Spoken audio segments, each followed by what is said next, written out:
which is have you worse. searched? Have you earnestly searched for the lint? Is this a Christian parallel now? Have you found the lint in your belly button, Colin? I've searched for it. I've stuck my finger in there. Have you really though? Have you taken the time, sat down with your belly button, and said, "Where is the lint? Where is the lint I am trying to find in my life?" and have God just pick it right out of that belly button for you. Yeah. Okay. On that note, don't ask God to give you belly button lint, because he will find ways to like test your examining abilities. Until you're able to find the belly button lint yourself. Again, we come back to James, who says nothing that is evil comes from God, because God doesn't tempt you with any lint. Yeah.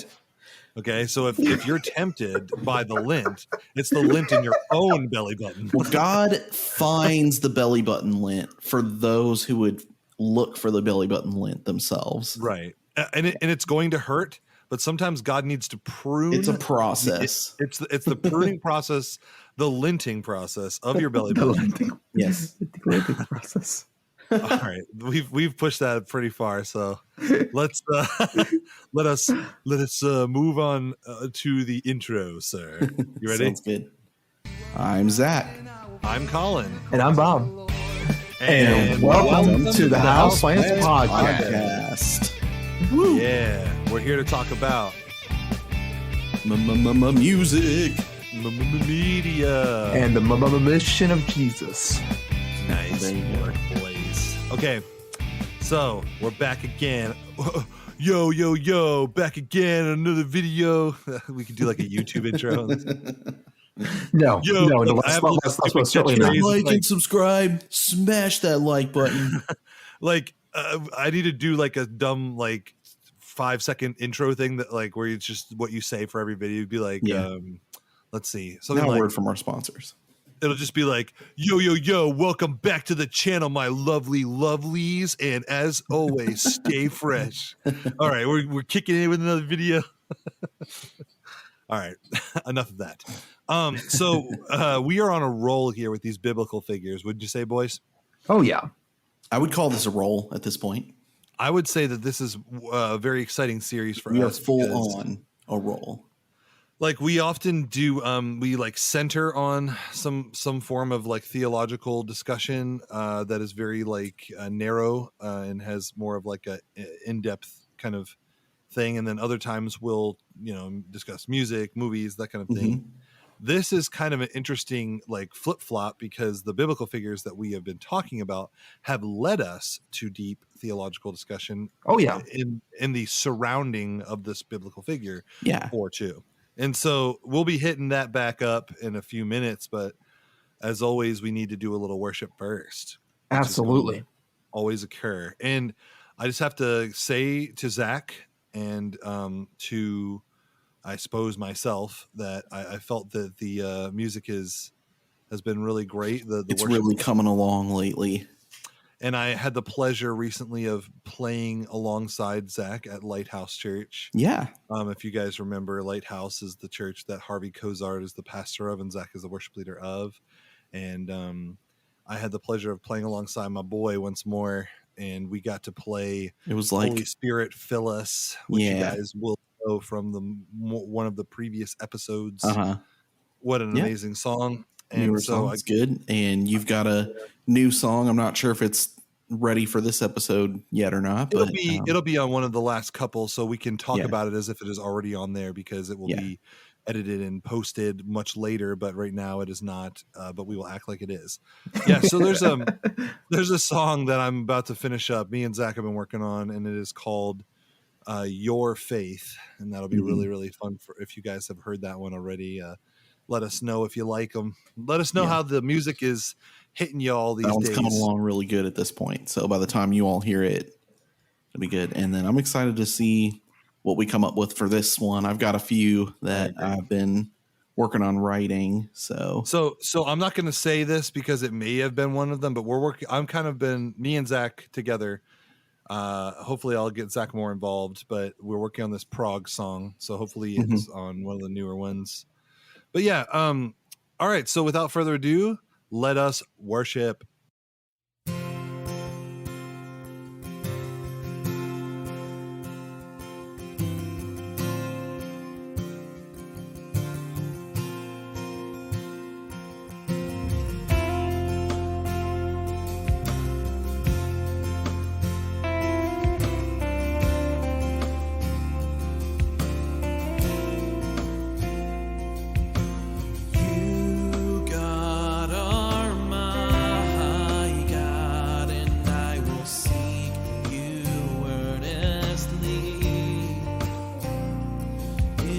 dry land with no water, so parched and weary.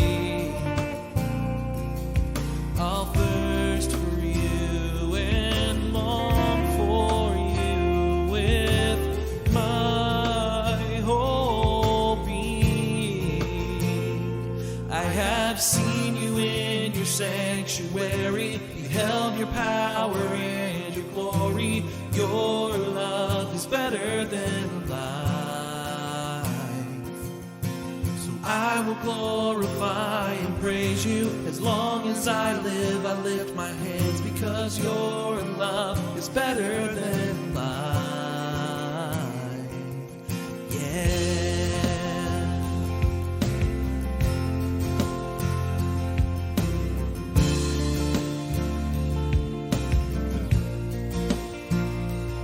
I'll remember you as I'm watching through the night so dark and bleak. I'll sing to you as I cling to you in the shadow of your wings. For you, God, have been my help with your right hand holding me. I have seen you in your sanctuary, beheld your power and your glory. Your love's better than life. And I will glorify and praise you as long as I live. I lift my hands because your love is better than life. Better than life. Better than life. And I will be satisfied. Better than life. Better than life. And I will be satisfied.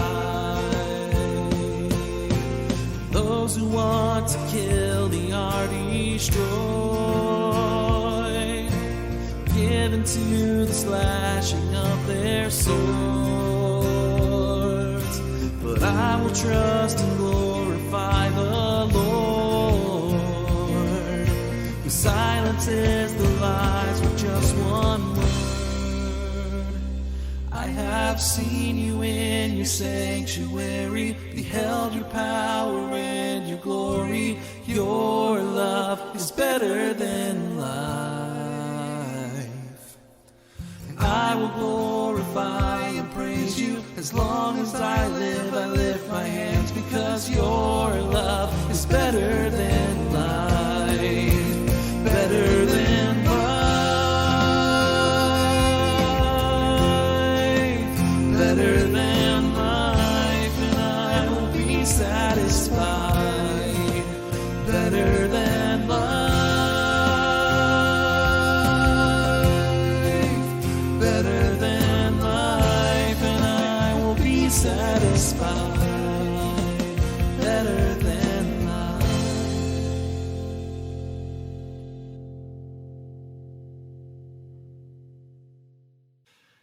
God, thank you for bringing us together tonight through the technological ways we can meet together.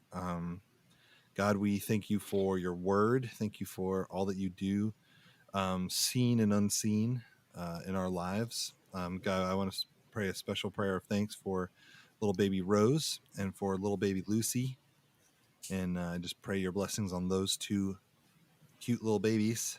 And also, I pray that you would be a part of all we're doing tonight on the podcast. So I pray these things in Jesus' name. Amen. Amen. Amen. All right. Little shout out to Lucy and Rose. All right. Okay. Yes, I know. Got to do it. Kind of, it's a little bit of nepotism because they're my buddies, but what can you do? So, okay. So, Jehu. Oh, Rain, getting excited. My dog Rain is getting very excited for us to talk about Jehu. Either that or she's really scared because Jehu is very scary. Jehu is, here's what I'm going to say. Because I've already seen a few biblical characters be sort of like turn into like tough guys, like Noah, played by Russell Crowe, and just like, you know what I mean, like, oh, I'm strong and stuff. And I'm like, but you have Jehu, who is like over the top. Yeah, he could be like Conan the Barbarian, but in the Bible. And if so anybody's Conan, I would think it would be Samson, but Jehu gives Samson a run for his money, doesn't he? Well, not only does it give here's what I'm going to say. Samson was very, very strong. Jehu doesn't necessarily have the strength thing, but he does have that like stone cold killer thing going on. Well, until this point, the two biblical figures we have discussed, and some of the other ones we have yet to discuss that we have like thrown out there as ideas, like, you know, Daniel and whoever. They have all been, in my opinion, let's just call them like, you know, wimpy milquetoast type guys who are just doing their best. But now it's time for Jehu. I wish I could do like a pinch harmonic sound with my voice, but I can't. Basically, what we're going to talk about is this. I don't want to use bad words on the podcast, so I'll just say he is a bad butt dude. And he's a tough guy. Fair enough. He is a tough guy. And one of the things is I want everyone to think about as we go through this and ask yourselves is he too tough? Is he Terminator? Is he Arnold Schwarzenegger from Terminator 2 before he softens at the end? Or is he Schwarzenegger from Terminator 1? Right, I'm saying, or is he even that Terminator? Yeah. Like think about Arnold Schwarzenegger at the beginning of Terminator 2. He walks naked into a biker bar, and the bikers, they make them seem like they're mean guys, but even still they're like, hey, why is this naked Austrian guy just walking in here?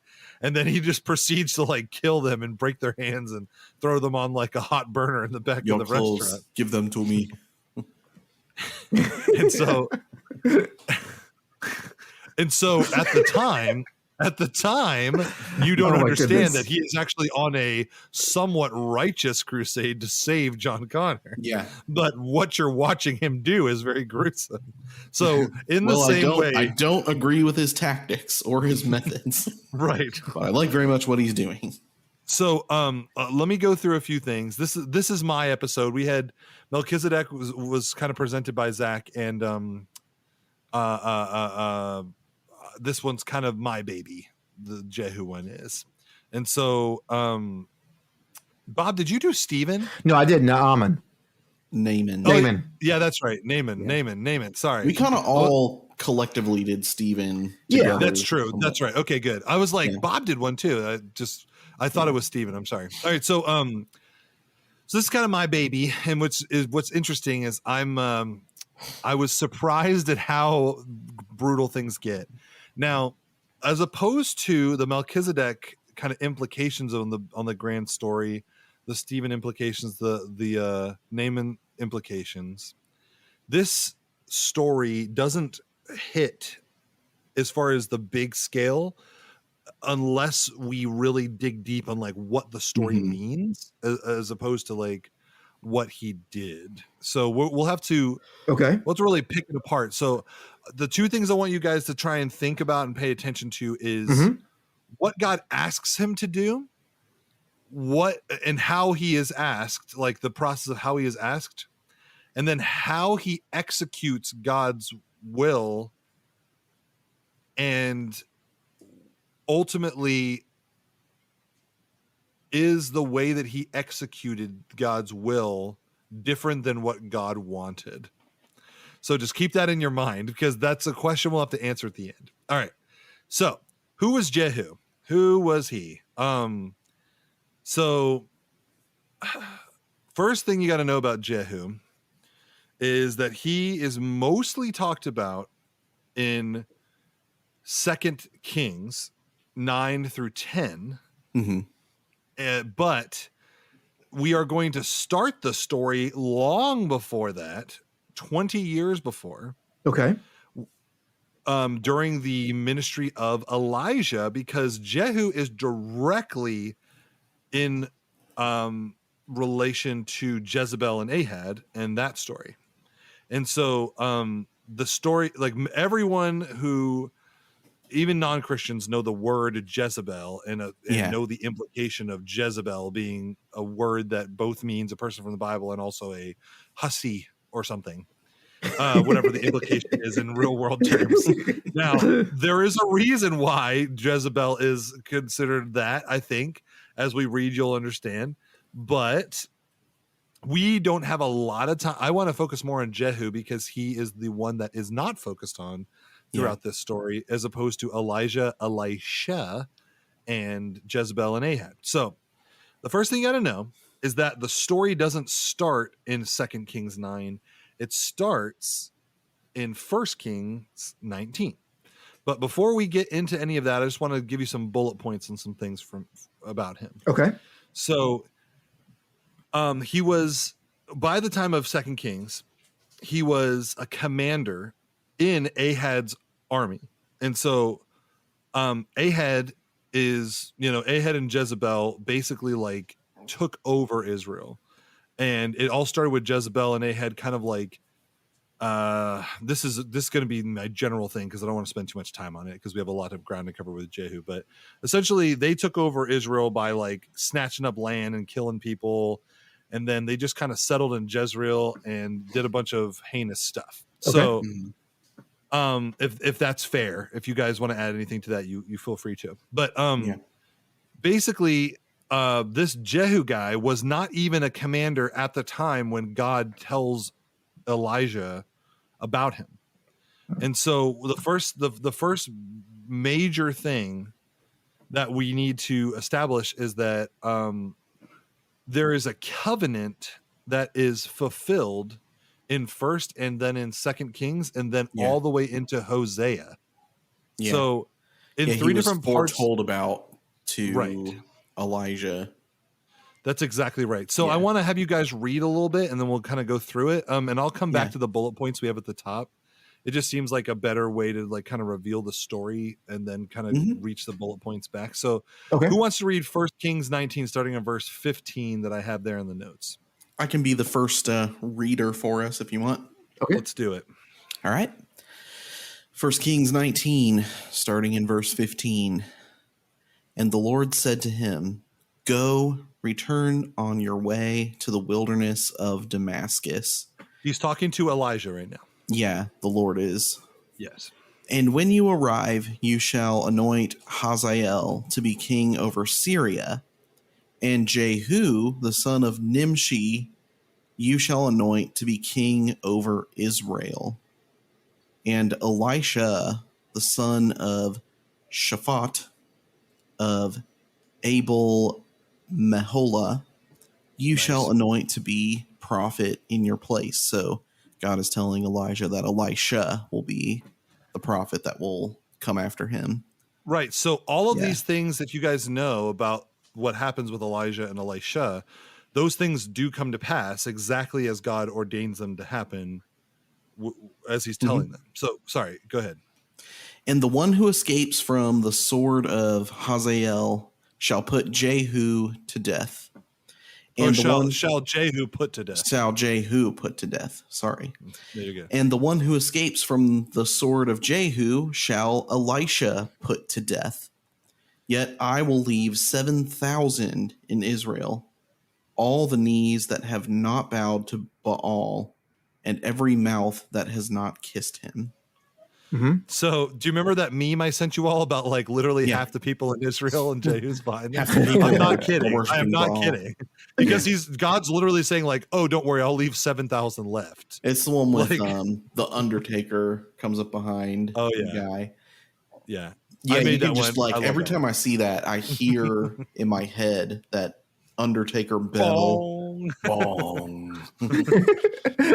So good old WWE, WWF. Yeah. So because we have a lot of ground to cover, I don't want to like get too hot into what is going on at the time of 1 Kings 19, but he is in the wilderness if you guys remember. So the implication of the Jezebel situation is really like Jezebel's tyranny causes Elijah to flee. Yeah. Because Elijah says to Jezebel, and we're going to find out, because Jehu actually reaffirms everything that Elijah promises to Jezebel later.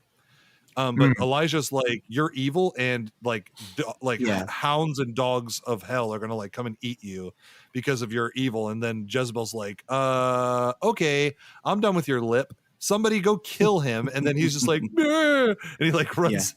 And they're so scary that Elijah runs from her even after he had that like miracle happen on Mount Carmel where he like set the altar on fire. Yeah, he has the power to smote his enemies who are anti-God enemies.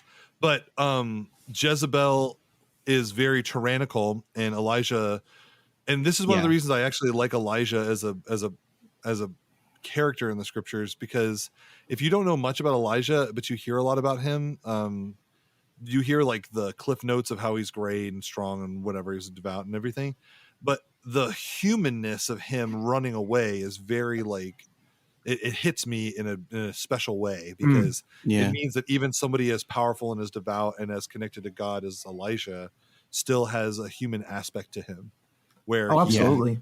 Where and God tells him like, listen, dude, like you need to get yourself together and get back in there, bud, because you're embarrassing yourself out here. First, before he tells him that, he tells him, take a nap. Right. And then he wakes him up to eat something, which tells you a lot, because so many of the world's problems around you can be put into perspective with a little bit of sleep and a little bit of food. That's exactly right. That's very true. Yeah. So, Bob, do you want to read for me 2 Kings? So this is going to be 20 years later. Yeah. So, do you want to start reading for me 2 Kings 9, starting in verse 9? Actually, that's verse 1. Sorry, but verse 1. Right, you're right. It's verse 1. Yeah. And so, and you can read on through until the bold section, and I will take the bold section. Gotcha. So 1 through 10 here, chapter 9. So then the prophet Elisha called a member of the company of prophets and said to him, gird up your loins, take this flask of oil in your hand, and go to Ramoth Gilead. When you arrive, look there for Jehu, son of Jehoshaphat, son of Nimshi. Go in and get him to leave his companions and take him to an inner chamber. Then take the flask of oil, pour it on his head, and say, thus says the Lord, I anoint you king over Israel. Then open the door and flee. Do not linger. That's an interesting command that's given right there. Let's stop. I guess we could stop for a second, because Elisha is now fulfilling the basically the covenant that God gives to Elijah. Yeah. Elisha is now fulfilling that by sending his servant to go and call Jehu. So what's interesting, I thought, about this is that this is like a third or fourth like password round. You know, so God's like, tell Jehu, son of Nimshi, that he's the king of Israel. And Elijah's like, yeah, okay. And then he tells Elisha, and Elisha's like, hey, what? Tell Nimshi that Jehu is what? And then he tells his servant. So yeah, I'm just kidding. They don't mix it up or anything. But I'm saying it's like 4 or 5 different people. So this servant, we might have to do an episode on the servant of Elisha at some point, because he's an interesting guy. But anyway, so Bob, please continue. Yes. Well, real quick before we go, I found that last statement there. Then open the door and flee. Do not linger. I found that to be an interesting command there at the end of verse 3. Well, I don't know if he actually does do that, but I think there's a reason why he tells them to do that. Continue to read out, and you'll see. So the young prophet, went to Ramoth of Gilead. He arrived while the commanders of the army were in council, and he announced, I have a message for you, commander. For which one of us? Asked Jehu. For you, commander. So Jehu got up and went inside. The young man poured the oil on his head and said to him, thus says the Lord, the God of Israel, I anoint you king over the people of the Lord, over Israel. You shall strike down the house of your master Ahab, so that I may avenge on Jezebel the blood of my servants, the prophets. in the blood of all the servants of the Lord. For the whole house of Ahab shall perish. I will cut off from Ahab every male, bond or free, in Israel. I will make the house of Ahab like the house of Jeroboam, son of Nebat, and like the house of Baasha, son of Ahijah.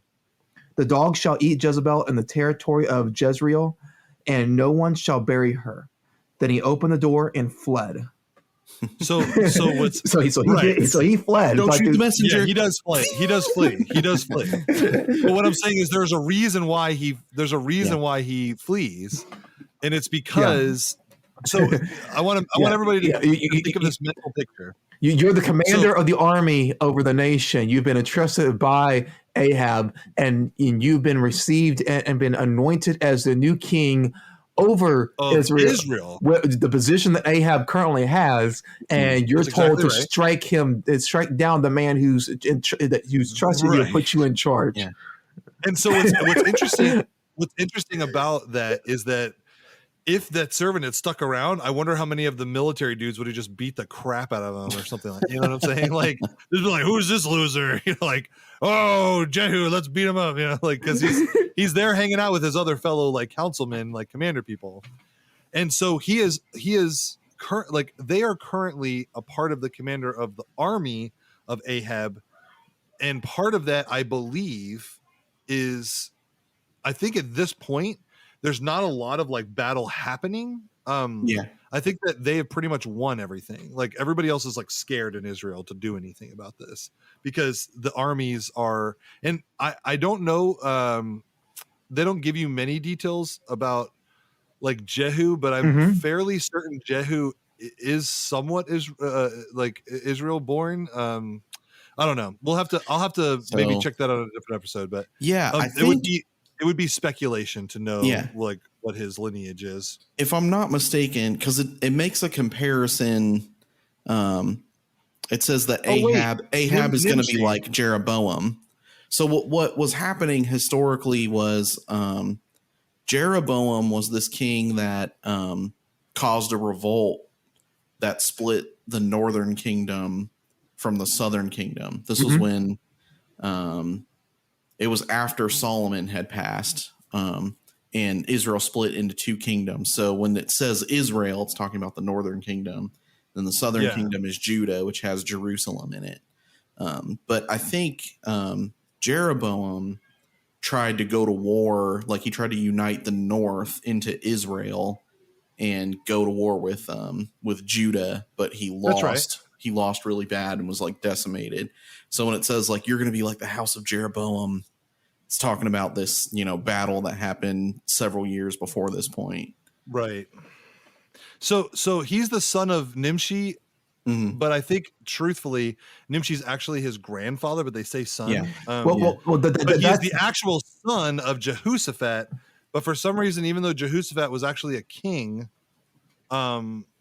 or at least I remember, I think he's a king from First Kings. They call him son of Nimshi. And I think at the time it's more just like because maybe more people know who Nimshi is. Yes, that's exactly what it is. And the Jewish tradition, you refer the son of the last great man in your lineage. So apparently Jehoshaphat was not viewed as being a great man worth being named after. So therefore, it's not like that Jehoshaphat is completely erased. It's like Nimshi is now his father. No, that's not what they're saying. They're saying this is your lineage. You come from this great man who was under this great man. And so going back, so I might be, Bob, son of Lehman. That doesn't mean that my own dad didn't exist. It's my grandfather Lehman is considered a great man, and so it might go back in that direction possibly. So and they call Jesus son of David. Exactly. Yeah. For that same reason, trying to equate him to a great leader in the past. So what's interesting too, and this is why I think God is seeking out Jehu. But again, this is all speculative, so I can't make any like major connections here. But Jehoshaphat was fairly devout. Like, I mean, he was a pretty devout guy. He was a king. He was the king of Judah, the fourth king of Judah under the divided monarchy in First Kings. Now, he tries to make alliances with the people, the kings of Israel, who at the time were like really bad. Mm-hmm. But he like he always worships the Lord, the Father, Jehoshaphat does. But the hearts of the people were never fully changed by him trying to do that, and so they are all pagan believers, even though he tried. Yeah. So anyway, that's just some interesting stuff. So so anyway, we are down to after he flees, which I think is funny because it's like he's like, oh yeah, you're the king now, so betray everyone, and the Lord's gonna anoint you, and you're the new king, and blah blah blah. So if you're like humble and you're just like not a warrior or something, you're like, what, me, a king? It becomes like Elder Scrolls Oblivion, and you are Sean Bean's character. What? I am just Martin Septim, a priest. I am not a king's son. But if you're Jehu, who's basically like Gaston from from Beauty and the Beast, he's like, oh yes, I am the king. I am mighty and strong. So so I'm gonna read from 11 to 14 and then continue a little bit till we get to a fun part.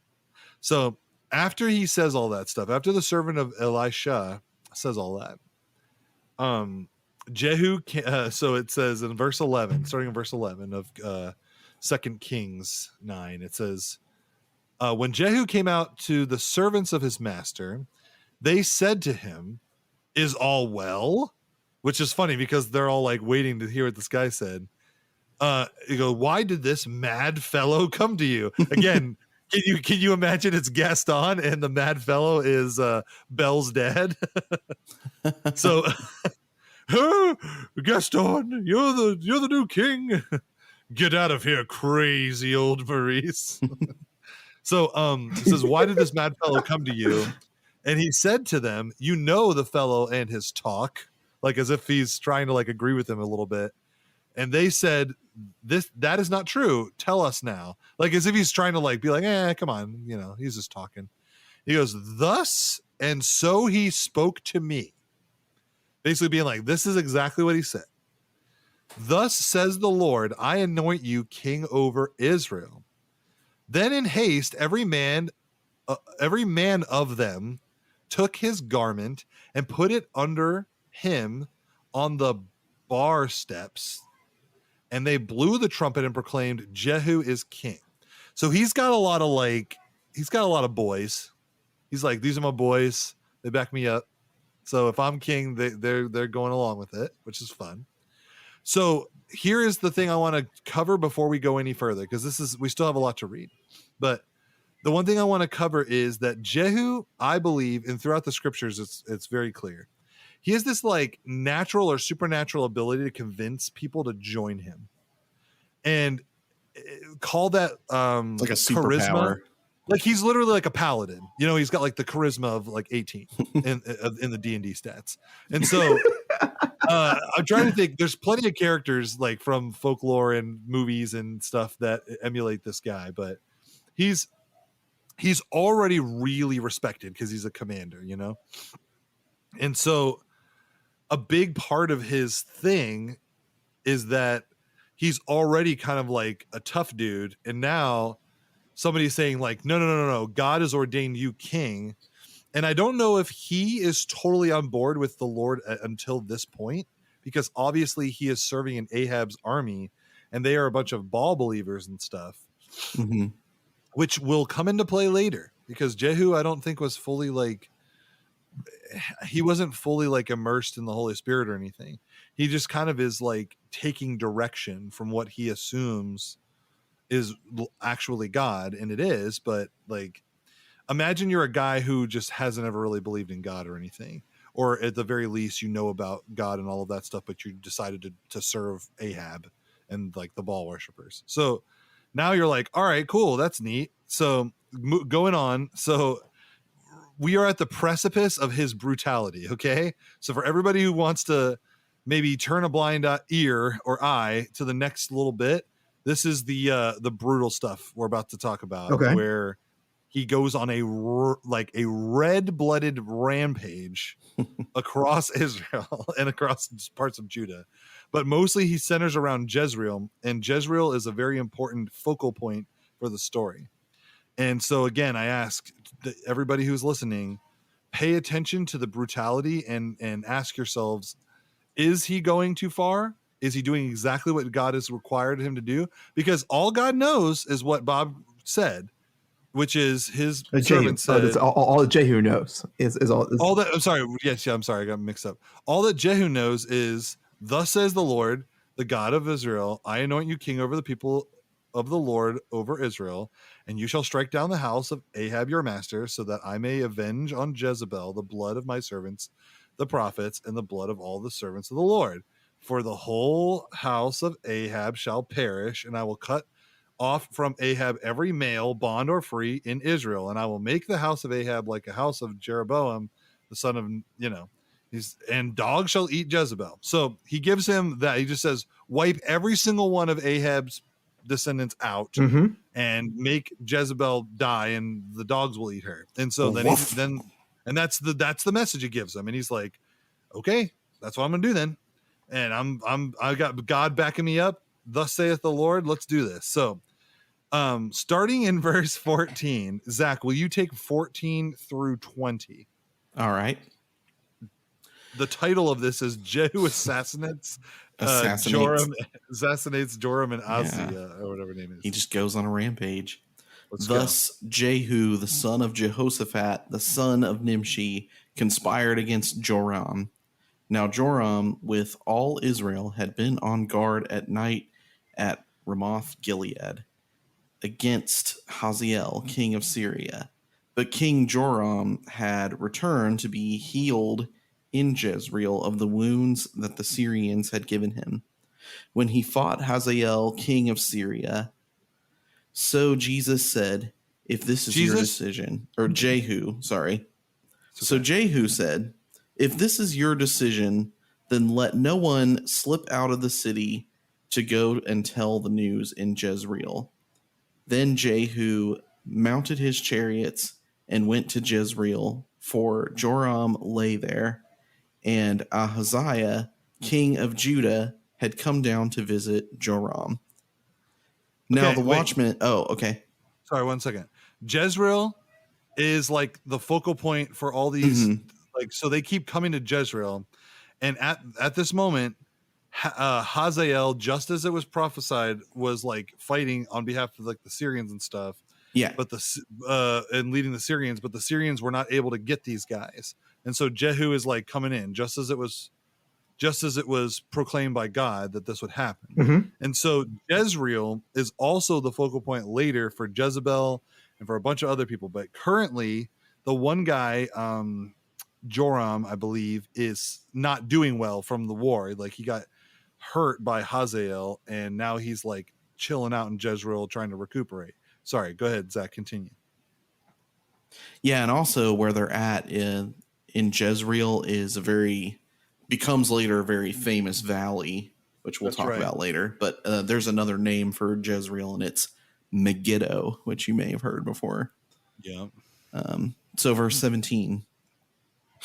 Now the watchman was standing on the tower in Jezreel, and he saw the company of Jehu as he came and said, I see a company. And Joram said, take a horseman and send to meet them, and let him say, is it peace? So a man on horseback went to meet him and said, thus says the king, is it peace? He's basically saying, like, do you come in peace? Like, what are you doing here? Are you here to come in peace and hang out, or destroy us? Right. Because he even before he did a whole lot of damage, like the following of him has already got like a small army. So they came on chariots like ready to fight, and like the leader of Judah, like the king of Judah, and this other guy Joram, who is, I believe, related to, I think he's either the brother of Ahab or he is the brother of Jezebel or something like that. Anyway, continue. Yeah, it reminds me of. Have you seen the outlaw Josie Wales? I've not seen that, but I've heard about the there's like Clint Eastwood is in it, and he talks to this Native American dude whose name is 10 Bears.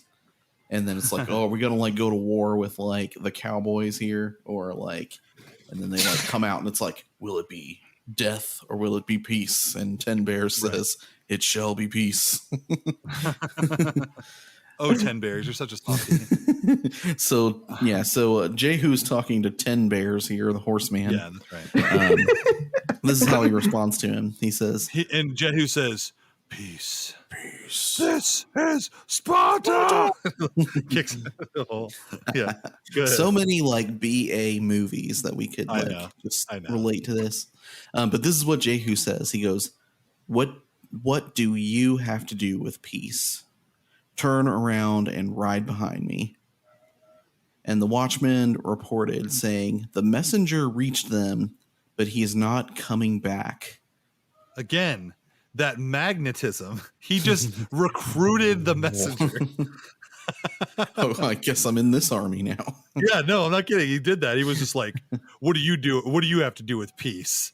Get behind me and we'll go and ride them down. And he's just like, okay, like, give me a sword. This will be fun. So then it says, then he sent out a second horseman who came to them and said, "Thus the king has said, is it peace?" And Jehu answered, "What do you have to do with peace? Turn around and ride behind me." Again, the watchman reported, "He reached them, but he is not coming back. And the driving is like the driving of Jehu, the son of Nimshi, for he drives furiously." Meaning, like, it looks like they're ready to go, like ready to kill you. Yeah, like, and RSV says, "For he drives like a maniac." I love it.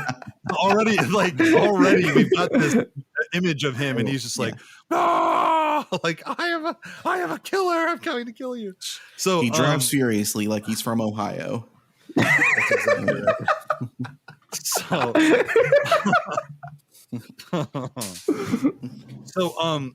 So I truly believe that the kind of magnetism that he has is both like a thing from him, but also a thing from God, because the amount, like, that's what I said. That's why I said I think it might be a supernatural ability that he is cultivated, because he's got his bros and he's a commander, but suddenly people who were literally just serving as Ahab's like people are like turning and fighting with him. Now, there are some reasons why that may or may not be happening. Mm-hmm. One of them might be that Ahab's servants are people of Israel who don't want to serve Ahab but have no choice. And then once they have the choice to like fight against him for a strong adversary, they will. Or maybe he's just a super like charismatic, magnetic personality and they just like that. But I also think that God is like really like giving him, like, my thing is that he doesn't really like stammer. He just kind of says like, "Get behind me and we'll fight together." And they're like, "All right, yeah, let's do it." And so it's like, he inspired such confidence with his speech. Yeah, seriously. you know that they can take our lives, but they will never take our freedom. So, okay, I'm going to read on starting in verse 21 because it gets crazy. This is, I wrote something in the notes I won't repeat, but this is one of those like action movie parts like Troy or whatever, like some kind of like battlefield thing like Lord of the Rings, but it's, or anyway, so but it is not this day. Yes, right. So try and picture this scene in your mind because it's really interesting. So Joram said, "Make ready," and they made ready his chariot. So like the messengers go to him and don't come back, right? And so he's not sure what's going on, but at this point he still doesn't think like bad stuff is going to happen. Like he thinks like, okay, maybe he's just here, but like what's going on? So Joram goes out on his chariot to meet Jehu to find out what's going on. So, right, at this point, you have the king of Israel and the king of Judah both there at the same time. Mm-hmm. Perfect for the reaping. Reap the whirlwind. So, he so he comes out to meet him in his chariot, and Joram and Ahaziah meet him in his chariot, and it says, each in his chariot, and went to meet Jehu and met him at the property of Naboth the Jezreelite. So they go to like a person's house, basically. There's like a meeting place. And when Joram saw Jehu, he said, "Is it peace, Jehu?" Because they know him. He's their commander. And he answered, "What peace can there be, so long as the whorings and the sorceries of your mother Jezebel are so many?" Then Joram reigned about and fled, saying to Ahaziah, "Treachery, O Ahaziah!" So as soon as he says that, like, rage drooling from his lips, and Jehu drew his bow with his full strength and shot Joram between the shoulders, so that the arrow pierced his heart and he sank in his chariot. So basically, he's like there with his army. They realize he's means business. They try and run, and he like snipes them and kills Joram in his own chariot while it's moving. And then moving on, it says, Jehu said to Bidkar, his aide, "Take him up and throw him on the plot of ground belonging to Naboth the Jezreelite," so at the house of the person. "For remember, when you and I rode side by side behind Ahab his father, how the Lord made this pronouncement against him. As surely as I saw yesterday the blood of Naboth and the blood of his sons, declares the Lord, I will repay you on this plot of ground. Now, therefore, take him up and throw him on the plot of ground in accordance with the word of the Lord," which it does say earlier. So he's all of his little like actions that he's doing, he's realizing he's like fulfilling prophecy. And I'm not sure if he knows it before he does it, but as he's doing it, he's like kind of realizing he's fulfilling prophecy. So when Ahaziah, the king of Judah, saw his buddy Joram get sniped, and then they just threw his body on like a plot of dirt, he fled in the direction of Beth Hagan, and Jehu pursued him and said, "Shoot him also!" And they shot him in the chariot at the ascent of Gur, which is by Ibleam, and he fled to Megiddo and died there. His servants carried him in a chariot to Jerusalem and buried him in his tomb with his fathers in the city of David. So what's interesting is God doesn't have a prophecy about Ahaziah. He just had a prophecy about Joram. So this other guy, Ahaziah, kind of gets the chance to be buried. And if we know from culture, like how important it is to have like a burial and a tomb. Yeah. So that like sometimes if that does happen, then your name gets remembered. And then sometimes they name the city after you or whatever. And your lineage carries on and everybody's like, oh, look at this famous guy. So these people that God did not want that to happen to were like disrespectfully killed. So he disrespectfully kills Joram, and then he also kills Ahaziah, but his servants get his body away to Jerusalem. And then it says in verse 29, in the 11th year of Joram, the son of Ahab, Ahaziah began to reign over Judah. So I'm kind of confused about the timeline of why it says it there, but I assume that what they're doing is kind of giving you a brief maybe footnote about like who Ahaziah was, because we just talked about him. So because Ahaziah died, they obviously can't have ruled after that. So I'm guessing that they're saying that like whatever. So I don't know. This is not about Ahaziah. It's about Jehu going on a rampage. So let's stop here for now, because I want to talk to you guys about, I have a few questions for you all. Okay. So, has Jehu done anything against God's will? Thus far, I don't believe so. Zach? That seems to be the command that he was given. He is fulfilling the command that was given, it seems like. Yeah. Zach, has he done anything over the line? Has he stepped over the line? I don't know, but I do believe that at this point, it looks like God is using him as an instrument of judgment towards Zach, Ahab and Jezebel. Zach, God is a God of peace. Not the Old Testament God, right? But as I say, God is clearly. God, as I say, God is a God of peace, I also have to say, what peace can there be so long as the whorings and the sorceries of your mother Jezebel are so many? The whorings must be stopped. Yeah. So thus saith the Lord. The whorings and the sorceries of your mother Jezebel are so many. Well, those so are really she's got a serious reputation things for that being, God hates. Right. So she we already know has got a reputation for being this like whore and I guess a ball like sorceress. Yeah. Which is what scared Elijah, I think, is that she was so. Well, didn't Baal have like prophetesses, like a lot of the pagan religions did? Yes. Where like, you know, there'd be these women and they were priestesses, but they were also prostitutes because part of the ritual of the religion. Yeah, it was like prostitution that happened in worship to Baal. That's like exactly right. Yeah.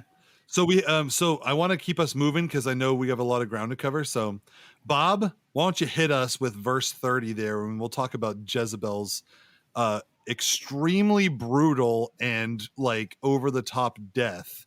That is also a crazy story, like turning point thing. Gotcha. When Jehu came to Jezreel, Jezebel heard of it. She painted her eyes and adorned her head and looked out the window. As Jehu entered the gate, she said, "Is it peace, Zimri, murderer of your master?" Pause. So before you continue, she knows that he's a traitor already. She's heard about his exploits. Oh, I'm sure. We're like that's going to spread fast. Zimri. Do you guys know what the word Zimri means? Zimri looks like it was a name that she's referring to him as. So, what's interesting is Zimri is a name that means praiseworthy or like worthy of like musical praise. Oh, interesting. Interesting. So I think what she is she is sarcastically trying to say that he is like praised for all of his exploits. Like people are singing songs about him, but he is a murderer of his master. So I think it's like a play on words, sort of. Gotcha. Because from what I understand of the word Zimri, it's a name that means, you know, musically praised or praiseworthy or worthy of praise. And so she's heard of his exploits up until this point, and she put on makeup and tried to make herself look hot for him. So she pokes her head out the window and she's like, hey, look at me. I'm, you know, I got makeup on, blah, blah, blah. So, Bob, continue. Verse 32. This is where things get crazy. He looked up to the window and said, "Who is on my side? Who?" 2 or 3 eunuchs looked out at him. He said, "Throw her down." So they threw her down. Some of her blood splattered on the wall and on the horses which trampled on her. Wow, that is brutal. So again, his power to be like, "Who's my friend?" Like people are like, "Oh, us, we'll be your friend." Yes. Then he went in and ate and drank and said, see to that cursed woman and bury her, for she is a king's daughter." But when they went, is there a problem with what you just said? Think about that. Well, I think that went against the command that he was given. It technically is because the prophecy says from the servant of Elisha, said, and the dog shall eat Jezebel in the territory of Jezreel, and none shall bury her. So again, let me just reiterate though that I don't back believe in verse 10. Okay. But I don't believe that he has. I don't think at the time when all this crazy stuff's going on that he is really thinking about all that. He's just kind of like very focused minded on all this crazy stuff that he's doing. That's quite probable. It's kind of like with things like I don't think he's actively trying to not follow the commands here. Right. I think he's just like, I need to kill all these people and take over Israel. I'm the king, you know, and this is God's telling me to do this. So, but if you continue to read on, as we'll see whether or not the prophecy is actually fulfilled or not. See to that cursed woman and bury her, for she is a king's daughter. But when they went to bury her, they found no more than her skull and the feet and the palms of her hands. When they came back and told him, he said, This is the word of the Lord, which he spoke by the servant Elijah, the Tishbite. In the territory of Jezreel, the dog shall eat the flesh of Jezebel. The corpse of Jezebel shall be like dung on the field in the territory of Jezreel, so that no one can say, this is Jezebel.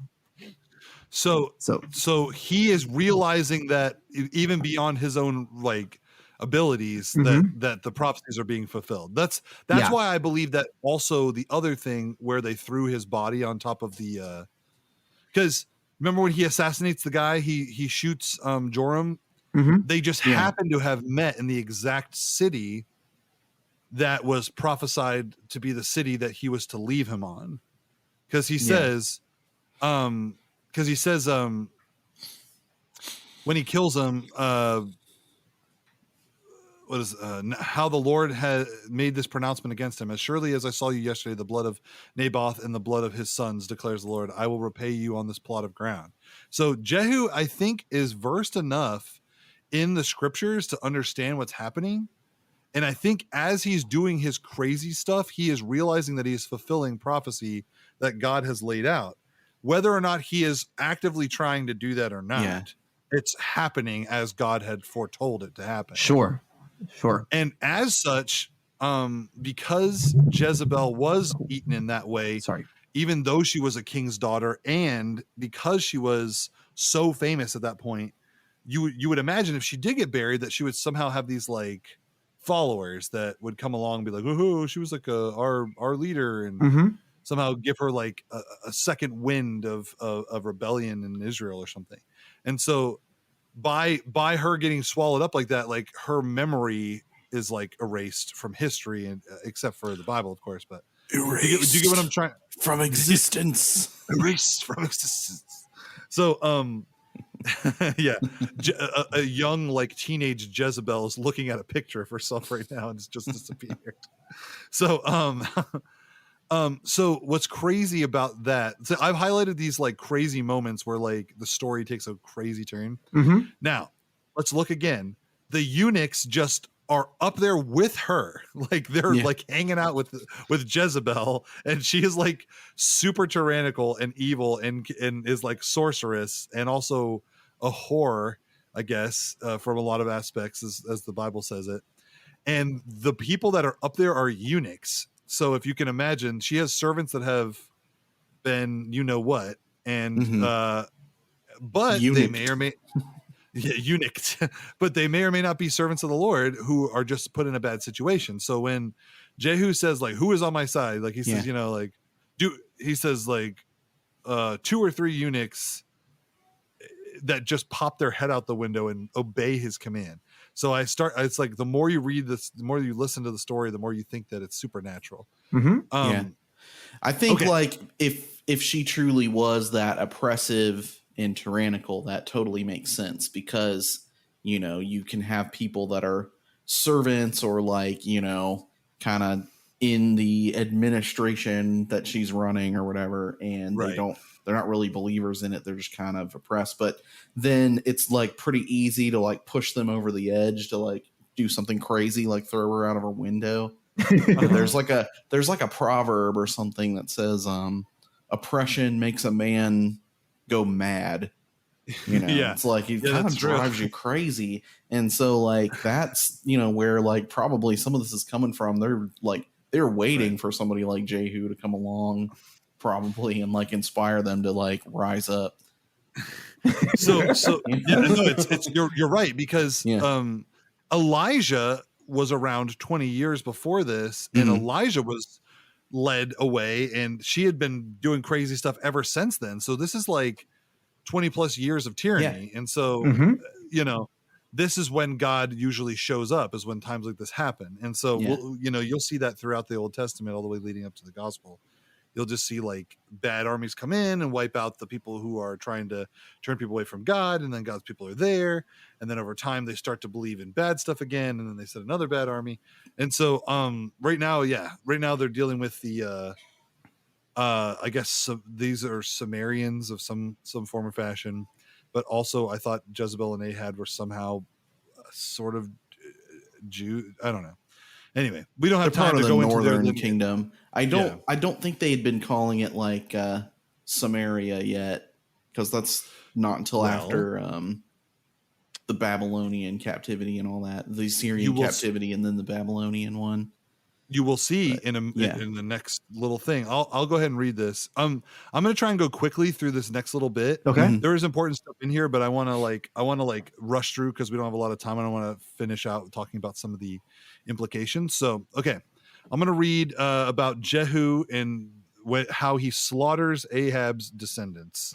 So here we go. Now, Ahab had 70 sons in Samaria.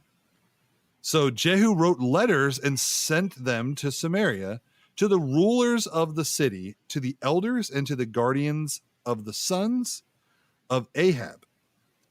So imagine this. You're sending letters to the guardians and elders of the people who are serving the sons of Ahab. They're like most trusted advisors and stuff, okay? And he sends the letters to them and says, now then, as soon as this letter comes to you, seeing your master's sons are with you, and there are with you chariots and horses, fortified cities also, and weapons. Mm-hmm. Select the best and fittest of your master's sons and set him on his father's throne and fight your master's house. So he's saying in the letter, betray these sons and kill them, even though you are the guardians of them. And so they are exceedingly afraid, and they say, behold, the two kings could not stand before him. How then can we stand? Saying like, we've tried to rise up, it didn't work. Why do you think that we could stand any chance? We're just like guards and stuff. So he who was over the palace and who was over the city, together with the elders and the guardians, sent to Jehu another letter saying, we are your servants and we will do all that you tell us. We will not make anyone king. Do whatever is good in your eyes. And then he wrote them a second letter saying, if you are on my side and if you are ready to obey me, take the heads of your master's sons and come to me in Jezreel tomorrow at this time. So they kind of are like hesitant, and they're like, you can do whatever you want. We'll kind of like stand with you, but we're not really sure we'll do anything. And then he's like, no, I need you to like personally go and kill these master's sons. So now the king's sons, 70 persons, were with the great men of the city who were bringing them up. And as soon as the letter came to them, they took the king's sons and slaughtered them, 70 persons, and put their heads in baskets and sent them to him in Jezreel. When the messenger came and told him they had brought the heads of the king's sons, he said, lay them in 2 heaps at the entrance of the gate until the morning. So just with letters, he was able to get all of these people to betray them and kill them. And what's interesting is that magnetism goes like further and further throughout this. Like he is just very convincing. If any of you, if either one of you have played any games like Romance of the Three Kingdoms, or any games where you are basically a leader of a nation and you're warring, there is like aspects where you can do like diplomacy, or like Civ does that too. So basically he's like the most magnetic diplomatic war like guy ever. He's like every aspect of a war leader that you could possibly want. He is like Sun Tzu or something at this point. He's like, turn around and kill your own masters. Like, I'm not sure. And he's like, yes, you are sure. You'll do this. And they're like, okay. They just kill him and put their heads in baskets. So at this point, he's killed both the kings of Judah and of Israel. He's killed Jezebel. He's killed, let's see, who else? Yeah. So he's killed the major figureheads. Then he starts killing all of their sons. Right. The people. Now he's going to kill some more people. And this will be interesting too. You guys will probably start to feel a little more grotesque feelings now. Then in the morning when he went out, this is starting in verse 9. Then in the morning, chapter 10, verse 9. Gotcha. Chapter 10, verse 9. Then in the morning when he went out, he stood and said to all the people, you are innocent. It was I who conspired against my master and killed him, but who struck down all these? Know then that there shall fall to the earth nothing of the word of the Lord, which the Lord spoke concerning the house of Ahab, for the Lord has done what he said by his servant Elijah.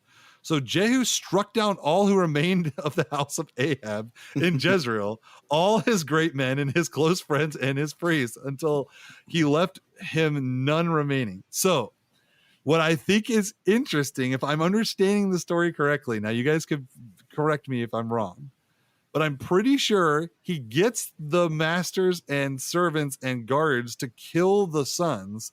Then they show up, and then he says, now you'll die too, and kills them. Pretty sure that's what happens. Well, first he says to all the people, you are innocent. It was I who conspired. Know then that there shall fall to the earth nothing of the word of the Lord, which the Lord spoke concerning Ahab. So you call all who were left in the house. So yeah, so he's telling the people as they're looking at these heaps of these 70 heads in a basket, he's saying, all y'all, he looks at all the people and say, you know what, you're innocent, you're fine. I'm responsible for this. Just know that this is what the Lord commanded. And then he went and had Ahab's anyone associated with him basically then killed. Yeah. So basically he's just starts slaughtering left and right anybody associated with Ahab. So then he set out and went to Samaria. On the way, this one's just kind of like an afterthought, or just like, oh, yo, do you know this guy who God didn't like? Okay. So he set out and went to Samaria. On the way, when he was at Betheked, of the shepherds, Jehu met the relatives of Ahaziah, king of Judah. You already killed that guy and you don't like him. So I don't know if this is what's supposed to happen, because at this point, God said, get rid of all the descendants of Ahab. But this is Ahaziah's descendants and relatives. And he says, who are you? And they answered, we are the relatives of Ahaziah. And we came down to visit the royal princes and the sons of the queen mother. So they're talking about Ahab's children and Jezebel. Mm-hmm. Yeah. And he says, take them alive. So it's like, oh, they're going to be captured, maybe. And they took them alive and slaughtered them at the pit of Betheked, 42 persons, and he spared none of them.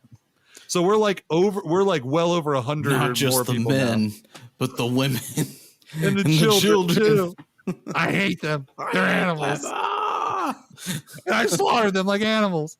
All right. So when he departed from there, he met Jehonadab, the son of Rechab, coming to meet him. And he greeted him and said, is your heart true to my heart as mine is to yours? And Jehonadab answered, it is. Jehu said, if it is, give me your hand. So now he's got like a companion warrior guy. So this, I'm telling you, it's like Conan or something. But so he's like, we're friends now. Jehonadab, is your heart to mine as mine is to yours? And he's like, it is. Okay. He's like, come up in my chariot. The DM says, okay, Jehu, you're traveling down the road and you meet this guy. He's I roll diplomacy. Yeah, his name is Nat 20. Okay. Wow, there's a lot of Nat 20s on diplomacy rolls. Or it's like today. A new player comes on. Yeah, that's right. It's a new player. Oh, and so what's your character's name? Oh, it's Jehonadab. Oh, Jehonadab, you seem trustworthy. Join our party? Yeah, sure. Yeah, exactly. So he says, come with me. He says, so he gave him his hand, and Jehu took him up with him into his chariot, and he said, come with me and see my zeal for the Lord. So, that's how he brags about being a warrior guy. So he had him ride in his chariot, and when he came to Samaria, he struck down all who remained to Ahab in Samaria till he had wiped them out, according to the word of the Lord that he spoke to Elijah. So this reaffirms my opinion that he had the guards and all the people that were loyal to Ahab kill the sons, and then I think he also just killed them too. He just killed anybody associated with Ahab in any way.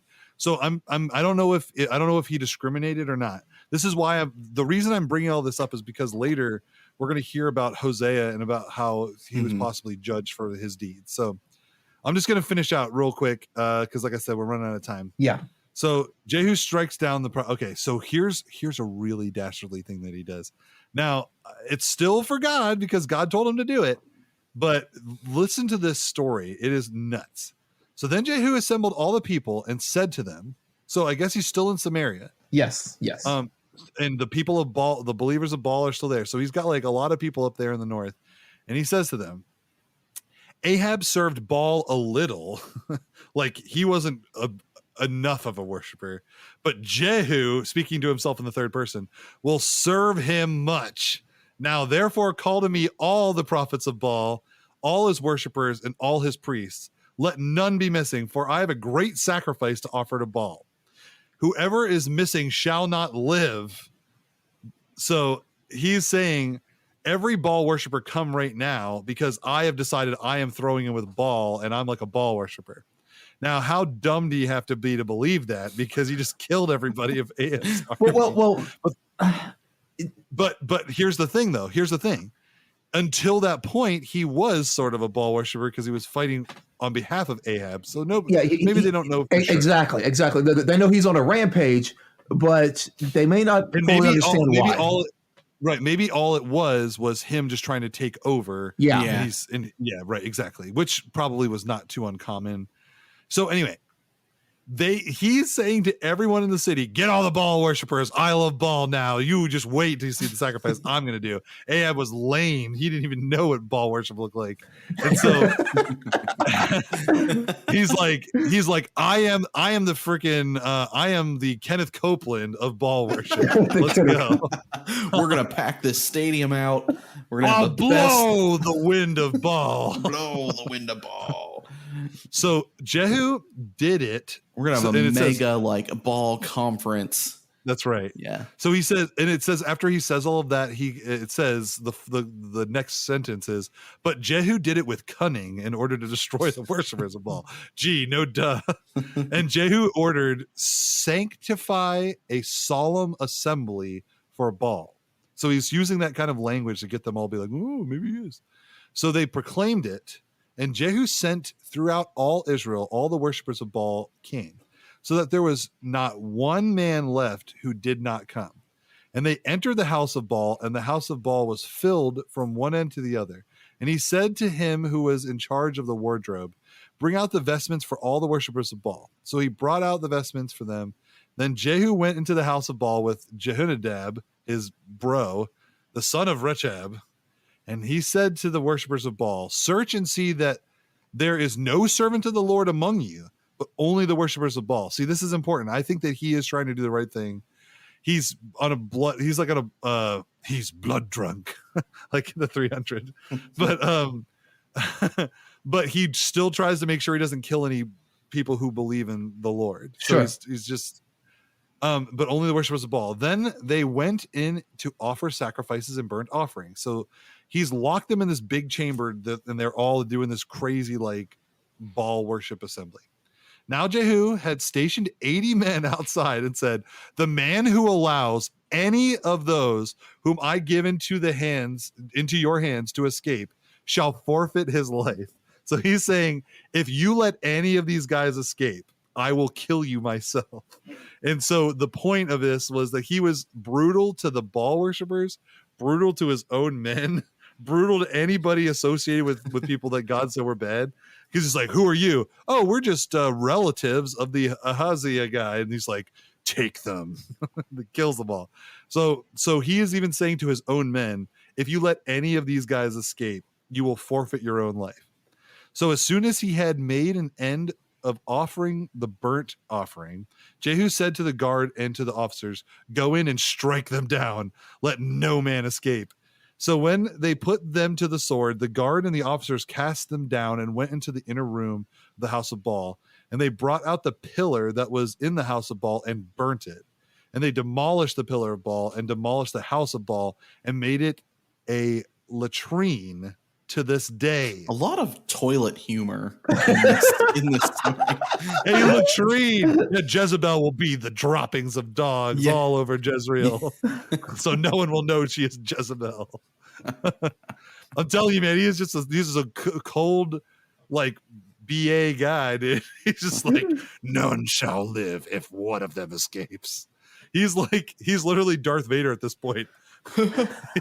He's like, you are in charge now, Admiral Piet. Well, to be fair, this is not the first time we've seen these commands come from the Lord, saying, "Let no one survive, not the women or the children, not even the livestock. Destroy it all." God saying, "I want none of it." I mean, that's why Saul was removed from his throne, because he didn't destroy it all. He took back some for the Lord, he says, but Samuel removes him from the throne for that reason, because he did not follow the law of the Lord to the T. And so here we got Jehu saying, "No, my command is to strike down all Baal worshippers. So I'm going to do it. And if you're going to try to let them go, then I'm going to strike you down, because that means you're supporting the Baal worshippers, and I won't have any of that." Right. So God does command that of him. Yes, it seems brutal. It seems even Darth Vader-ish, but this is the commandment of the Lord nonetheless. There's a concept in the scripture. It's described by this Hebrew word. It's called harem. And it basically means it's the word literally can be translated to like any item that is under a ban. So like it's literally means like God has banned this people. And so it really means like God's judgment has come down, and it's time for like, like the Canaanites, when Joshua was supposed to conquer them, they were under the ban. God has judged them, and now he's using, a nation to come in and like wipe them out. Sure. And that's what God does a lot of the times in the Old Testament. It's really crazy. He'll use like an army or something to come in and issue this judgment. Yes, but in this case, it is I am purifying my people, is what it boils down to. But God doesn't even always use like the most holy and righteous people, which is what we're going to kind of see. He uses like Babylon to judge Judah, because they come in and take over and like wipe out Israel and take them into captivity. But Babylon is a nation that's, anti-God, but God is still using them as like issuers of his judgment. So it's really, really interesting. Well, this to me is very significant. The fact that Jehu is chosen, because Jehu is I'm fairly certain is a Jewish descent, because of his father Jehoshaphat, who was a king of Israel and stuff, or king of Judah, excuse me. But he's from the area. He's not like an outside army person, sure, at least not in his birth. But then also he is a servant of Ahab at the beginning, and like totally betrays him because he's trying to fulfill this creed of the Lord. Now, to me, this is how I see Jehu in his mentality. He's like basically realizing that everything that like is foretold by God is like happening. So he's kind of just like riding the wave in a lot of ways. Oh yeah. Because he's like, but I think that he knows enough about the prophecies that he is fulfilling to be able to speak them out when they happen. And it's almost like, I don't know. It's almost like, well, if he, again, it's right. If he's the servant of the Lord, which, I mean, he clearly knows enough to understand the scriptures. He says, "Watch my zeal for the Lord." Yes, exactly. And so if he's a servant of the Lord, then he's aware of who the prophets of the Lord are, and he is aware of the prophecies that have been that have been stated against his leaders. And so I am sure that the prophecies of Elijah are well versed throughout most of the followers of God. It's kind of like one of those things that, when someone as high profile as Elijah or Elisha in this case says something, people know. People are going to learn about it. It's one of those things. It's almost like politics with the news. People know what other leaders are going to be saying. Yeah, and it gets propagated pretty quickly. They may not have cable news then, but it's still going to get around. It was all word of mouth. So, okay. So we have seen the like crazy stuff that he did. Mm-hmm. He basically tricked all the Baal worshipers into one area and then like slaughtered them all. He slaughtered the descendants of all of Ahab's and Jezebel's, descendants and Mhm. sons and whoever, and then Ahaziah as well got caught in the crossfire, and that died as well. So, and all the Baal worshippers. Now, if you know, I think there is a prophecy about the Baal worshippers, but it is not the prophecy that was given to Jehu. I think that if he wanted to, he could have tacked it on that God would soon, destroy the followers of Baal. But that's not one of the things that was told to him in Second Kings. Mhm. All it says is, "You shall strike down the house of Ahab your master, so that I may avenge Jezebel, the blood of my servants the prophets, and the blood of all the servants of the Lord. For the whole house of Ahab shall perish, and I will cut off Ahab every male, born or free in Israel. Mhm. And I will make the house of Ahab like the house of Jeroboam, the son of Nebat, and like the house of Baasha, the son of Ahijah. And the dog shall eat Jezebel, nobody shall bury her." So Jeroboam also was punished, and Ahab is now being punished, and so the punishment is coming from Jehu, and he has delivered. He has killed maybe more than he should have. So I don't know if that's true or not. It depends on how God saw his, righteous rage, or Okay. whatever you want to say that. So we're going to talk now about the implications, because we're now at the part where it talks about Jehu's reign in Israel. "Thus Jehu wiped out Baal from Israel, but Jehu did not turn aside from the sins of Jeroboam, the son of Nebat, which he made Israel to sin, that is, the golden calves that were in Bethel and in Dan." So even though he did all of this stuff, he does not turn away from sinful idols like the golden calf. So if you can imagine it, it's his buddy, who he grabbed up and said, "Hey, come with me." What's his name? Jehonadab. It'd be like if Jehonadab was like, "Push the golden calf into the fire, destroy it." And he says, "No," which then set a bad course of events for the future. So he doesn't turn away from that stuff, and I think a big part of that is that Jehu was maybe not fully, what do you want to say, yoked? Not, I don't mean that, but he wasn't he wasn't 100% committed. He wasn't a prophet. He wasn't touched with the Holy Spirit. He wasn't a guy that he was just a guy who was called in the right place and had the right, talents for God to use him in that situation. I think God was using him and helping him, but I also think that God was just using him in terms of his human warrior spirit. But and I don't think God is saying I knew you would turn away, but I think that God realizes that even though he used him, that he's not a super devout guy. And yeah, well, imagine this. Imagine if somebody was really skilled at something ministry related, music or speaking or something, and they said to themselves, "I'm going to let God use my ability here. I'm willing to give this to God, but I'm not going to just, be obedient to God with the whole rest of my life." Yeah. I'm going to keep sinning, That's where we're at. This is when the big implications for the future happen, because he says, the Lord says to Jehu, even though he knows that Jehu is like that, he says to Jehu, "Because you have done well in carrying out what is right in my eyes, and have done to the house of Ahab according to all that was in my heart, your sons of the fourth generation shall sit on the throne of Israel."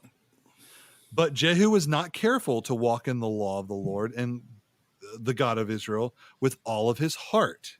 He did not turn from the sins of Jeroboam, which he made Israel to sin. So it is implying that because he didn't stand against those sinful things, Israel began to sin again. Yeah. Because they were okay with the golden calf too. Then it says, "In those days, the Lord began to cut off parts of Israel. Hazael defeated them throughout the territory of Israel, from the Jordan eastward, all the land of Gilead, and the Gadites, and the Reubenites, and the Manassites, and so on and so forth. Now the rest of the acts of Jehu and all that he did and all his might, are they not written in the book of the Chronicles of the Kings of Israel? ? So Jehu slept with his fathers, and they buried him in Samaria. And Jehoahaz, his son, reigned in his place. The time that Jehu reigned over Israel in Samaria was 28 years. So I did some research, and he reigned from 842 BC to 815 BC. And then every one of his descendants reigned for up until the fourth generation of him. So you're going to find out that his fourth generation also committed sinful stuff with the golden calf. Like, so his action to not turn away from the golden calf stuff and the Jeroboam stuff, sin stuff, is ultimately what caused his fourth generation descendant to get basically offed and taken out of power. So I'll read Hosea last, because we'll talk about that, but I'll read 2 Kings 15 really quick, starting in verse 8. It says, in the 38th year of Azariah, king of Judah, Zechariah, the son of Jeroboam, reigned over Israel in Samaria 6 months. And he did what was evil in the sight of the Lord, as his father had done. He did not depart from the sins of Jeroboam, the son of Nebat, which he made Israel to sin. Shalom, the son of Jabesh, conspired against him and struck him down at Ibleam, and put him to death, and reigned in his place. Now the rest of the deeds of Zechariah, behold, they are written in the book of the Chronicles of the Kings of Israel.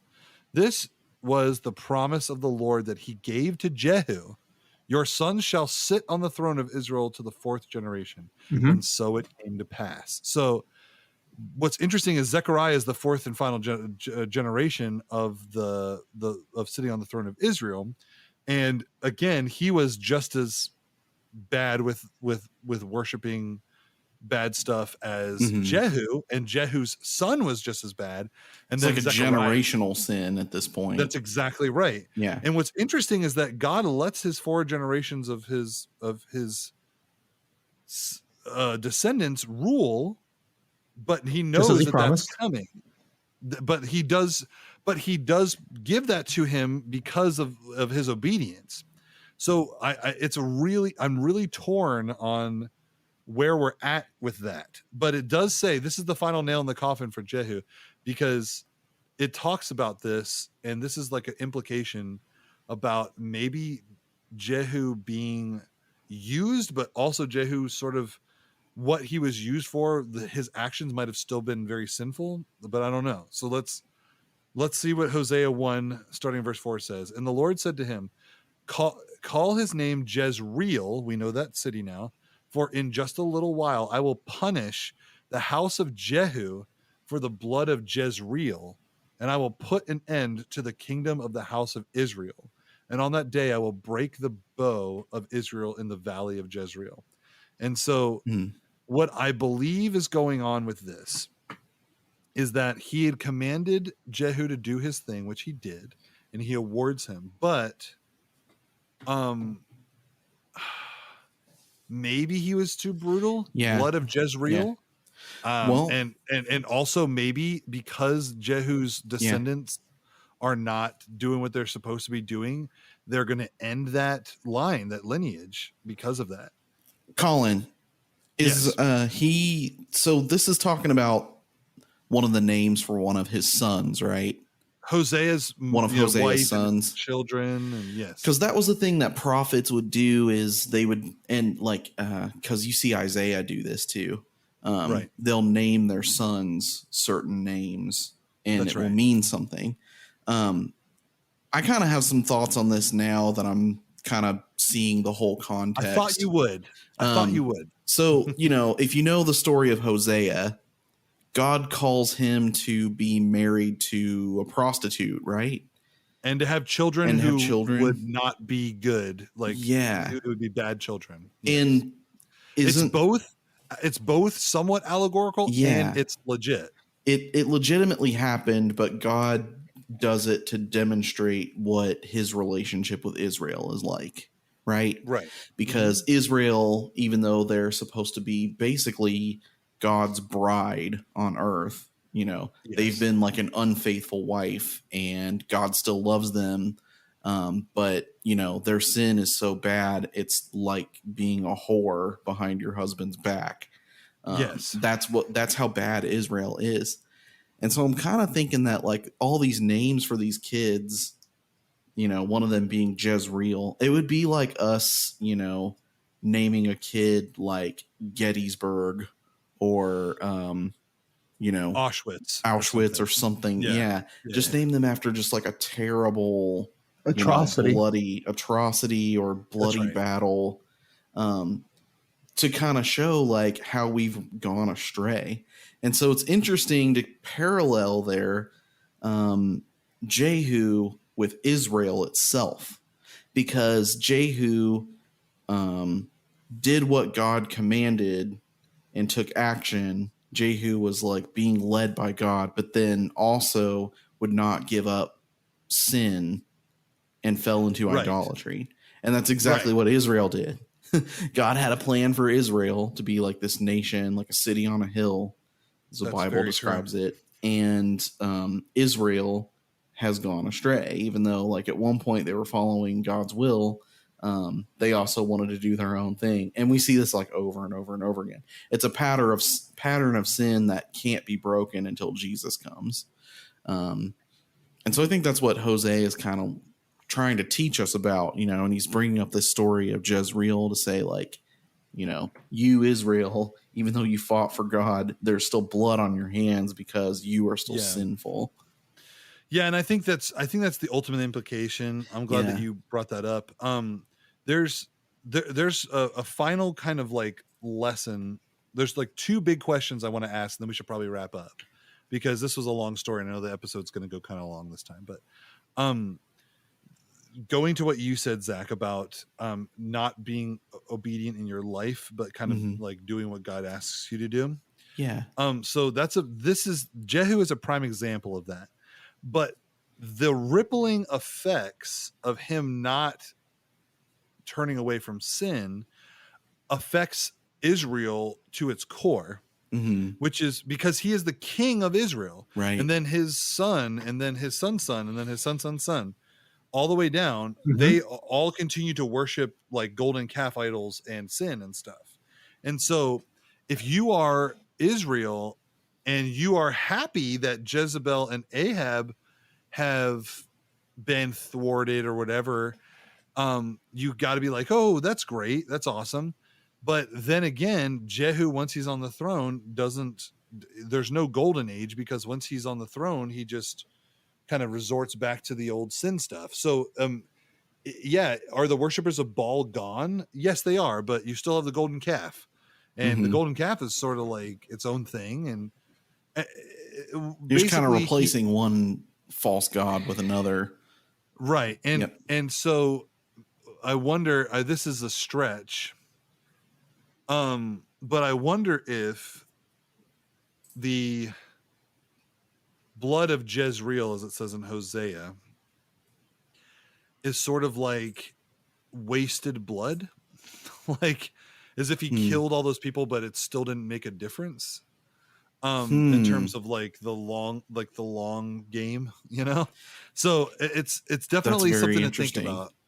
Well, when you think about like somebody's blood atoning, like fixing the problem, like he went and there was all this bloodshed. He killed all these, and he killed the guilty parties, but did it fix everything? No. Like, what is there any bloodshed mentioned in the Bible that actually can fix the problem of sin? Well, there's only one, right? The only righteous person who ever lived, Jesus. And so it's interesting, like how many times the Old Testament illustrates this point that like, no matter what we do, we can't get out of this sin problem by ourselves. Right. Absolutely. So what it says is that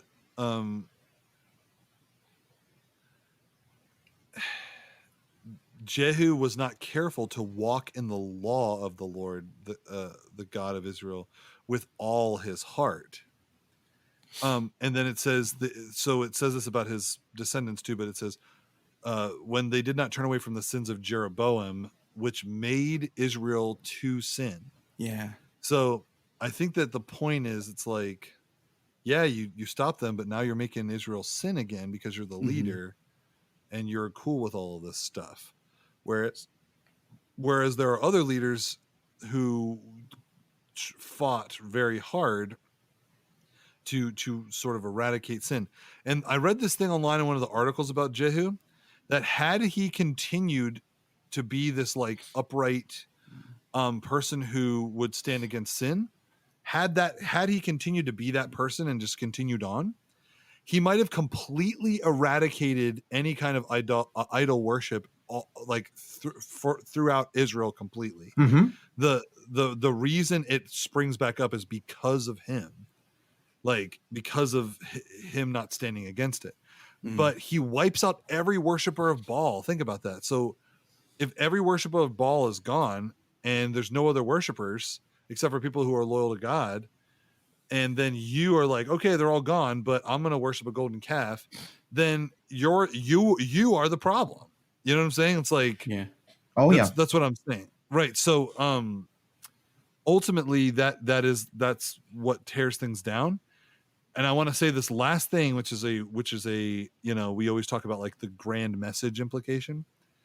So I truly believe this to be true. Like, I think this is a true statement, but it's very controversial. So I'm going to say it, but I'm going to break it down a little bit. I believe that it would have been impossible for Jehu to be righteous in this moment. And I'll tell you why. If he was, we wouldn't have needed Jesus. Like, if that's a very good point. if Jehu was successful and just became like this righteous guy, or, you know, and there are leaders who are righteous and stuff, but eventually sin creeps back in, right? One way or the other. So if Jehu, being as charismatic as he is, like, to be able to just have people just flock to his banner, you know, like they'll just at the writing of a letter, they will cut off their own master's head. For Jehu, all he had to do was be like, you will never worship anything but the Lord. And you know what? Maybe all of Israel would have just been like, dude, this guy ain't messing around. We're falling in line. He's got a point. Yeah. Because he could say, if any of you do not worship the Lord, you will sacrifice your lives. And then it would have been like, oh gosh, no, not like the Baal thing. So, basically what I'm saying is, I think that these kinds of stories are stories of showing God's wrath and all of that. And they're very important, especially for the fact that God actually brings Jehu in because Jezebel and Ahab kill God's prophets. There's a lot of prophets that go down during the time of Elijah that they killed. And God literally says, like, I will cut them off. And like, he's like, I'm going to avenge them. Like, this is what he says. You shall strike down the house of Ahab, your master, so that I may avenge on Jezebel the blood of my servants, the prophets. So like, this is one of those things where God was like, I'm taking this personal, you know, it's, and he's getting this like really tough, like bloodthirsty dude to do his deeds. I mean, there's nobody better than Jehu to wipe out an entire, like, half of the population, as you can see, because he did it with ease, just about. So basically, that's all I have for this. A lot to think about in terms of like, what does this mean in terms of like the kingdom story? I would say the kingdom story is that nothing will like prevent sin from like creeping back in, except for the grand story of Jesus and the final. Like, I think this is what it's kind of, it's a lot like Judges. Yeah. Is what it seems. What does like the Joker say? What does the Joker say? He says, okay, yeah, if I was going to tell you that, you know, if I was going to tell you that this guy went and killed a bunch of people, everybody is fine with it because it's, you know, part of the plan. Basically, Jehu falling back into sin is part of the plan for God. But if I tell you that all sin will be eradicated, everybody loses their minds. So it's like,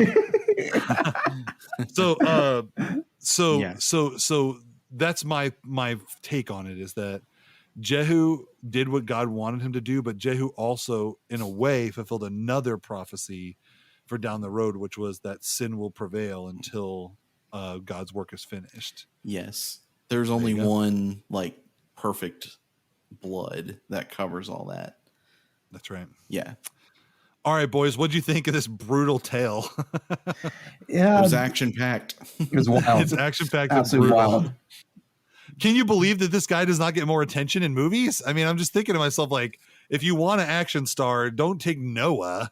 Take this guy. Who would you cast as Jehu? Right now, Jason Momoa. Oh yeah, he's a bad dude. No doubt in my mind. Yeah. I mean, if just do the long hair, just make him look like the Khaleesi guy from Game of Thrones or whatever. Yeah. You got it. You're all set. My first maybe reaction, minus the guy liner a little bit. Yeah, no eyeliner, but he's just like, "What do you want, servant?" "Oh, I was meant to tell you that you're the new king of Israel. Be gone. You know, these servants talk." And he's like spitting like turkey out of his mouth and drinking mead and stuff.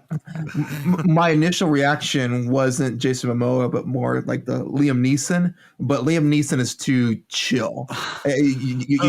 Definitely, you need someone more charismatic. That, I mean, like I said, that was my go-to reaction. But I rescind on that pretty quickly. Just he doesn't have the right charisma to pull this off.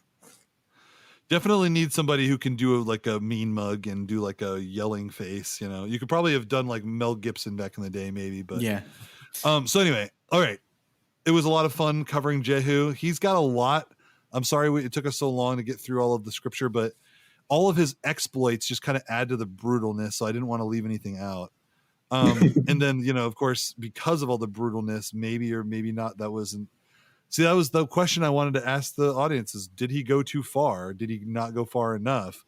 I think ultimately he got a little too human, which is what we all do. And at this time he gave in to those, you know, those sins that he wasn't supposed to. And also he had zeal for the Lord. I will say that. He wasn't, he was very, he wasn't wrong about that, but he did not surrender every part of his life to the Lord, but yet God still did really great things through him. But in the end, he fell to his own sin and his own proclivities.